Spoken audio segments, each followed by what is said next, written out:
On this episode of On Two Wheels, we're going adventure touring. In the Alps!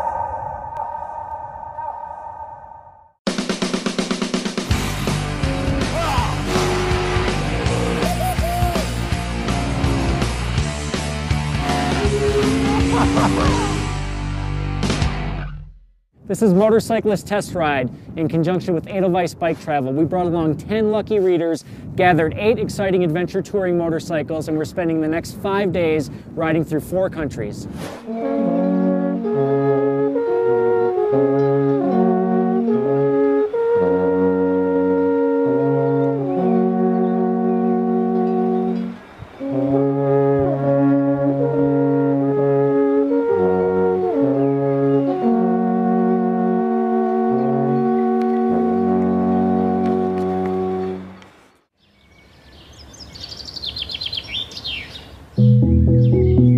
It's morning, day 1 of our 5-day Edelweiss tour. Edelweiss Bike Travel is the world's oldest motorcycle travel provider, and they've combined the best routes in the Alps to create the ultimate test ride. Our journey begins in Seefeld, Austria, at the northern edge of the Alps. Before us is a fleet of brand new adventure bikes that we have the pleasure of flogging for the next 5 days. The team gathers following breakfast for a briefing led by veteran Edelweiss guide Christian Preining. He plots our route and briefs us on some of the local history before we head out. Edelweiss has just renewed their fleet, providing us with new or updated machines to ride. This week, we have 8 motorcycles to test. Triumph's Explorer XC, the Ducati Multistrada S Touring, KTM's new 1190 Adventure and Adventure R models, BMW's all-new water-cooled R1200GS, Yamaha's Super Tenere, and the Honda Cross Tour, which isn't offered in America. And, for comparison's sake, there's also a 2012 BMW R1200GS, the reigning champ of the adventure touring category. The first leg of our tour takes us north from Seefeld, passing into Germany briefly before returning to Austria to ride through the Namlos Valley and over the Hottenjoch Pass to our lunch spot in Holzzeiten, where we get our first taste of traditional schnitzel and our first opportunity to discuss the bikes. The Honda, nobody here loved the Honda, but I like it. I liked it. I like the shifting with the fingers. The shifting in the finger, and when you push it down. Everyone loves a V4. It's a V4? V4 engine, yeah. Oh, that's why I like it. That's why you like it. Yeah, the sound and the power is always very good. Honda's Cross Tour is a European-only adventure bike based on the VFR 1200, but with a retuned engine, revised bodywork, and a more upright riding position. Like the VFR, the Cross Tour is available with Honda's dual-clutch transmission, allowing completely automatic operation or manual shifting via paddles next to the left grip. I really wanted to like the Yamaha. Unfortunately, it just wasn't quite there. Yamaha's Super Tenere is the most affordable option here, but it definitely lacks the features and sophistication of the other bikes. The motor feels slow, the brakes lack power, and the handling just doesn't stack up. If I would have ridden it out of a dealer's showroom, I probably would have thought it was a great bike. Riding the other bikes back to back with it, it doesn't quite make the grade along with the rest of the bikes. The Yamaha didn't stir anyone's emotions, but many of the other bikes did. The Ducati, the Multistrada, I was very excited to drive. You know, it was a difficult bike to ride, but it's just raw power. Snap the throttle and the thing just goes. The Multistrada's sporty feel comes by way of a narrow, taut chassis and a superbike-derived Testastrada V-twin engine that puts down a claimed 150 horsepower. This is a highly tuned, high-strung adventure bike. It's just tough though. The KTM is pretty sporty too. KTM was just a blast. The clutch, the gearbox, that were just silky. They were the best clutch and gearbox out of the batch. And then the handling was easy, and you could change lines mid-corner at will. Nothing came out to bite you either. Like the Multistrada, the KTM Adventure and more off-road oriented R model are powered by a big bore V-twin, this one pulled from KTM's RC8R Superbike. KTM is renowned for their off-road machines, so it's not surprising that the Adventures function and feel like oversized dirt bikes. Would you feel comfortable taking any of these bikes off-road? Definitely the KTM, no problem. Not the Ducati. Pretty much the BMW and the KTM, yeah. Everything else, they're just too compromised. They're really street bikes in disguise. It's early in the tour, but the Alps are an excellent testing ground, and certain bikes are already beginning to stand out.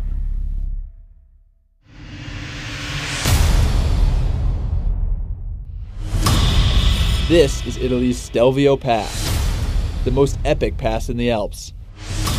48 switchbacks climb to an 8,800-foot summit. When I saw the photograph on the folder, I said, oh, amazing, I have to go, I have to go, I have to go. Stelvio is a bucket list road for motorcyclists, bicyclists, and drivers from all over Europe and around the world. Switchbacks and straightaways. That pretty much sums up Stelvio. Strong acceleration, powerful brakes, and excellent slow-speed steering are the key to a quick ascent. And the best way to celebrate the climb is with a warm apple strudel at the summit.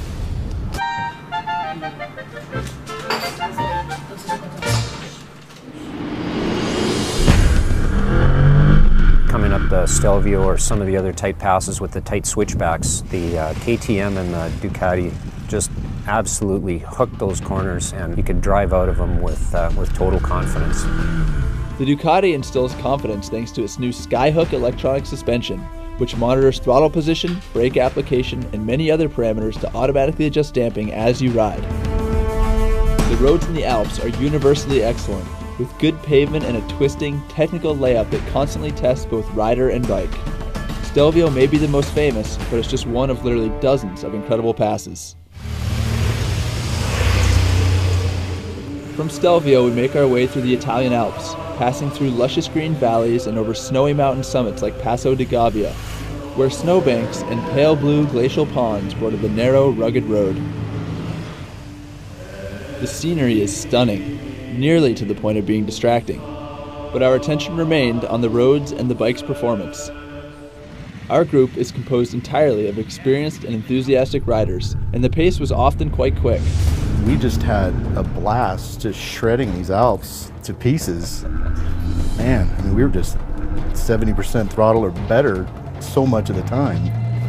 All that time at full throttle has its consequences. We didn't get any speeding tickets, but we did lose 2 of our GoPros off a bike. Luckily, miraculously, we found both cameras, recovering our precious Stelvio footage. The pace is set by the group leader, and our guide Christian, a former 250 motocross world champion competitor and Isle of Man racer, was one fast dude. Christian taught us the riding etiquette of the Alps, offering advice on line selection and passing, and explaining the many nuances of navigating these unique and demanding roads. It's the first time I've ever literally had the courage to ride 10/10s on the street. Normally I wouldn't even say courage, that's stupid if you don't know what you're doing, but you have complete faith in his guidance.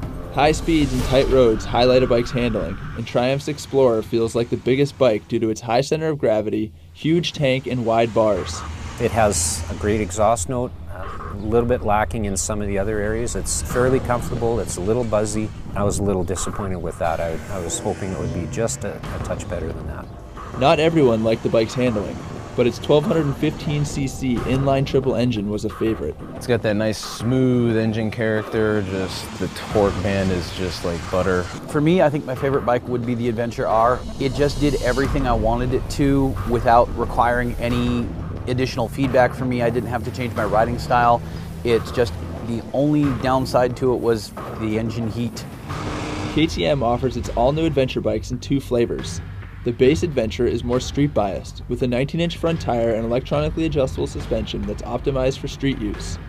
The R model bike has taller suspension, revised steering geometry, and a larger 21-inch front wheel for enhanced off-road capability. Although we did very little off-roading, the taller R bike was the preferred model among our testers due to its more precise front-end feel. I hadn't really ever thought of these bikes seriously, but after riding this week, it's actually changed my impression of them a lot. They're much more sporty than I thought. The combination of that sportiness and the upright seating position and all the bells and whistles that are on them, I could actually see trading in my K1200 and getting one of these now. BMW's R1200GS has dominated the adventure touring category for decades. This year's bike has a more powerful water-cooled engine and BMW's game-changing dynamic electronic suspension. This suspension system automatically adjusts the damping rates to suit riding conditions. It's essentially a magic bullet that makes the bike feel totally planted and smooth in every situation. It's like heaven. Everything you want is right there. The power, the comfort, the selection of controls on there, the things you can fiddle with. It just feels right everywhere. It really hides its weight well. Ducati has similar technology on the Multistrada, but the GS's system works better thanks to the inherent characteristics of its telelever front suspension and paralever rear suspension. The previous GS was good, but the new bike is significantly better. It's heads and shoulders the best about anything we've done here. It just did everything well. It just gave you confidence everywhere you went. Big brakes, big power. In Brazil, it's very, very expensive. I have to work a lot to put together more money to buy those. The beauty of the Alps cannot be overstated. From the smooth, verdant hillsides of Austria to the jagged limestone spires of the Italian Dolomites, the Alps will absolutely blow your mind. This is just one epic pass after another. Every time you think it can't get any better, it does. Laid over this amazing terrain are some of the most enticing roads on the planet. Oh, the roads. We could learn a lot back home from the roads here. They're just really very, very smooth, very, very clean, not a lot of grit, considering there's Alps crumbling all around you. They really take care of the roads here. Hats off to the engineers that created such awesome roads. If they couldn't carve a path up a mountain, they tunneled right through it. We rode through miles of tunnels, at one point crossing an international border mid-mountain. We couldn't have asked for a better testing ground for these bikes. Everyone had a blast and came away with a deep understanding of each bike's strengths and weaknesses. Being able to ride these machines back to back for days on end in an environment like this was priceless. Well, this was a trip of a lifetime for us. We've been talking about this since we started dating over 30 years ago, and always wanted to come here, always wanted to ride motorcycles in the Alps. This was a dream come true. Yeah.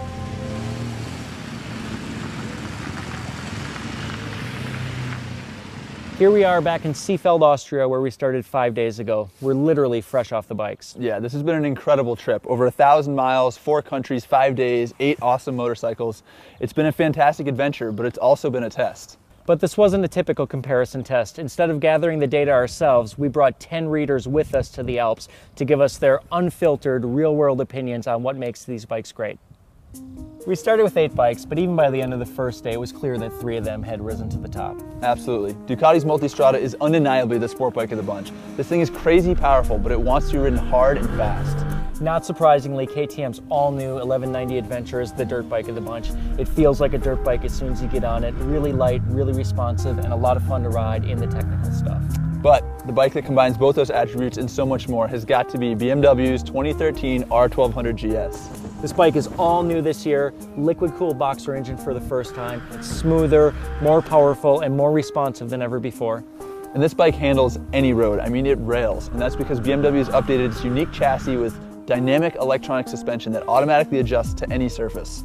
Doesn't matter if you're looking for a sport bike, a dirt bike, a touring bike, or a good urban commuter, BMW's GS really excels in any condition. Thanks for tagging along with us through the Alps. Of course, a big thanks to Edelweiss Bike Travel for putting together an amazing trip, and also a thanks to our readers for helping us do our job. Check back next time. I'm Dan Watson, I'm from Denver, Colorado. I'm Heidi Gish, I'm from Shingle Springs, California. Steve Gish, Shingle Springs, California. Dave Plannert from Abbotsford, BC, Canada. And Ruth Plannert from Abbotsford, BC. My name's Jeremy Piner. I'm from Napa, California. My name is Mike Harris. I'm living just outside of Philadelphia in Westchester, but I was actually born in Canada, so I've been in the States now since '97. My name is Daniel Deeb, 46 years old, and I live in Carver, Minnesota.